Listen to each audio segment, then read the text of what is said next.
আজকে আপনাদের সাথে শেয়ার করে নেব নরম তুলতুলে স্পঞ্জি দই পরোটা কিভাবে বানানো হয়। স্টেপ অ্যান্ড স্টেপস পুরোটাই আমি আপনাদের সাথে শেয়ার করব। আপনারা দেখুন, আশা করছি বুঝতে পারবেন।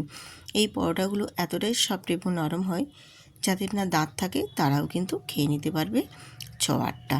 এতটাই নরম এবং তুলতুলে হয়। তো চলুন ভিডিওটা শুরু করা যাক। তো আমি এখানে একটি মিক্সিং বোল নিয়েছি।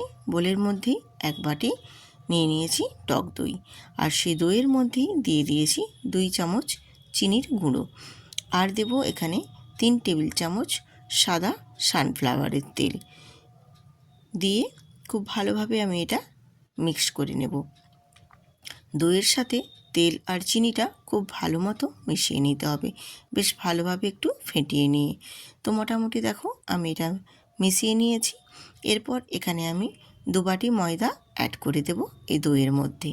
তো আমি এখানে 2 বাটি ময়দা নিয়ে করছি, তোমরা চাইলে পরিমাণটা বাড়িয়ে নিতে পারো।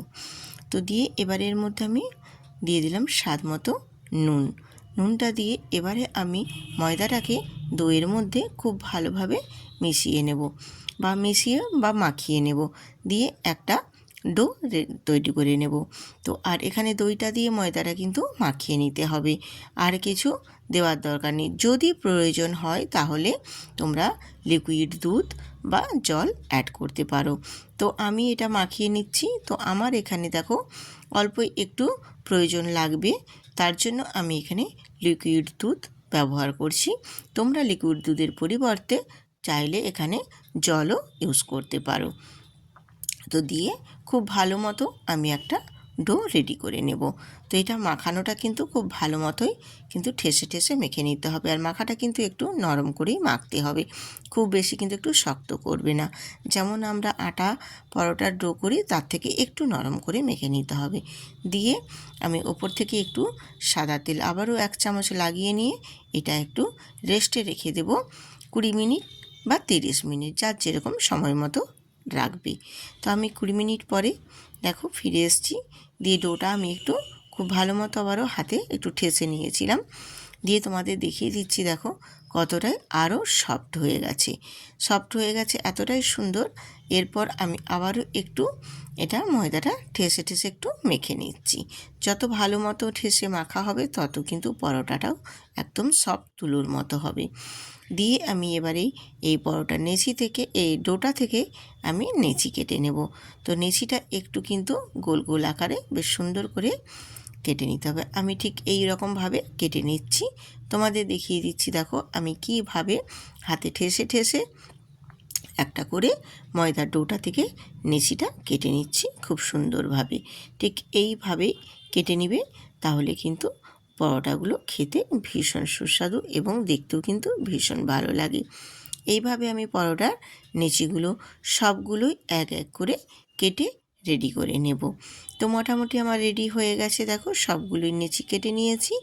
এরপর আমি চলে যাব একটি চাকি বেলনিটা নিয়ে নিয়েছি। নিয়ে আমি একটু তেল লাগিয়ে নিয়েছি, আবারও সাদা তেল দিয়ে একটা করে নেচি নিয়েছি, আর একটু ওপর থেকে সাদা তেল লাগিয়ে নিয়ে আমি এবার খুব সুন্দর করে রুটির মতো আকারে বেলে নেব। তো তোমরা চাইলে পরোটার শেপ দিতে পারো বা চৌকোও করতে পারো, যার যেরকম পছন্দ সেই মতোই তোমরা কিন্তু বেলে নেবে। তো আমি এখানে গোল শেপ দিয়ে বেলে নিচ্ছি। তোমরা তোমাদের মানে যেরকম দরকার সেই মতোই তোমরা বেলতে পারো, এটা নিজের পছন্দের মতো। তো দিয়ে দেখো আমি গোল শেপ করে বেশ সুন্দরভাবে রুটির মতো করে বেলে নিয়েছি। তো আমার বেলনাটা দেখো পুরোটাই মোটামুটি হয়ে গেছে রেডি। এবারে আমি চলে যাব গ্যাসেতে। মোটামুটি আমার হয়ে গেছে বেলা, এবার গ্যাসেতে চলে যাব। আর তোমাকে থিকনেসটাও একবার দেখিয়ে দিচ্ছি। দেখো খুব পাতলাও হবে না, খুব মোটাও হবে না, সেই রকম থিকনেস দেখেই কিন্তু পরোটা বেলে নিতে হবে। পরোটাটা বেলা আমার রেডি হয়ে গেছে। এবারে চলে যাব গ্যাসেতে একটা ফ্রাই প্যান আমি অলরেডি আগেই বসিয়ে দিয়ে একটু গরম করে নিয়েছি। এবারে আমি দিয়ে দিলাম বেলে রাখা পরোটাটা এবারে দিয়ে তারপর আমি একটা ক্যাচুলার দিয়ে হালকা করে আস্তে উল্টে দেব। এইরকমভাবে দুটো সাইডই উল্টে পাল্টে হালকা করে প্রথমটা একটু ভেজে নেব। তারপর আমি 1 চামচ মতো তেল ছড়িয়ে দিয়ে দুটো পাশই খুব সুন্দর করে ভেজে নেব। তো আমি এক পাশেই কিন্তু তেল দিয়েছি, অন্য পাশটা ভাজার সময় কিন্তু আর তেল দেব না। এই তেলেই কিন্তু দুটো পাশই বেশ সুন্দর করে পরোটাটা ভাজা হয়ে যাবে। খুব বেশি কিন্তু তেলের প্রয়োজন হয় না। আর পরোটাগুলো ভাজতে কতটাই সুন্দর লাগছে দেখো, বেশ সুন্দরভাবে লাল হয়ে বেশ ভালোভাবেই ভাজা হয়ে গেছে। আর এতটাই নরম এবং সফট হয়েছে কি বলবো বন্ধুরা, আপনাদের একবার বানাও তাহলেই বুঝতে পারবে। আমি তোমাদের আবারও সুবিধার্থে বোঝার জন্য আরেকটা ঠিক বেলে ভেজে তোমাদের দেখিয়ে দিচ্ছি। দেখো, দিয়ে এইভাবে আমি প্রত্যেকটা পরোটাই ভেজে রেডি করে নেব। তোমরা দেখেই নিশ্চয়ই বুঝতেই পারছো কতটা সফট এবং নরম হয়েছে পরোটাগুলো। আমি সবগুলোই ভেজে নিয়ে তারপর চলে এসেছি। দেখো, তোমাদের দেখিয়ে দিচ্ছি। দেখো, পরোটাগুলো সত্যিই ভীষণ সুন্দর হয়েছিল আর ভীষণ সফট এবং নরমও হয়েছিল। এতটাই সফট হয়েছিল, বাচ্চা থেকে বড় কিন্তু সবাই অনায়াসেই খেয়ে নিতে পারবে। এতটাই সফট হয়েছে আর এতটাই নরম হয়েছে, তোমাদের আমি দেখিয়ে দিচ্ছি।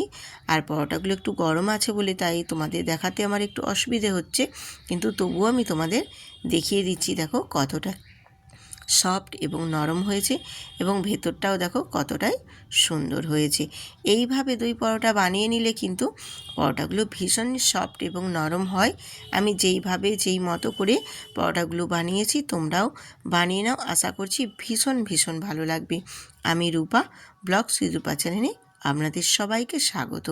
আজকের ভিডিওটি যদি ভালো লাগে বন্ধুরা, একটি লাইক দিয়ে সুন্দর করে একটা কমেন্ট করে দেবেন এবং বন্ধুদের সাথে পারলে শেয়ারও একটা করে দেবেন। তো আজকের এই দই পরোটা কেমন হলো কমেন্ট করে কিন্তু জানাতে একদমই ভুলবেন না। আর যেসব নতুন নতুন বন্ধুরা দেখছো তারা সাবস্ক্রাইব করে বেল আইকনটি প্রেস করে দেবে, তাহলে নিত্য নতুন রেসিপি দেওয়ার মধ্যেই সবার আগে তোমাদের কাছে যাবে। আজ এই পর্যন্তই, টাটা।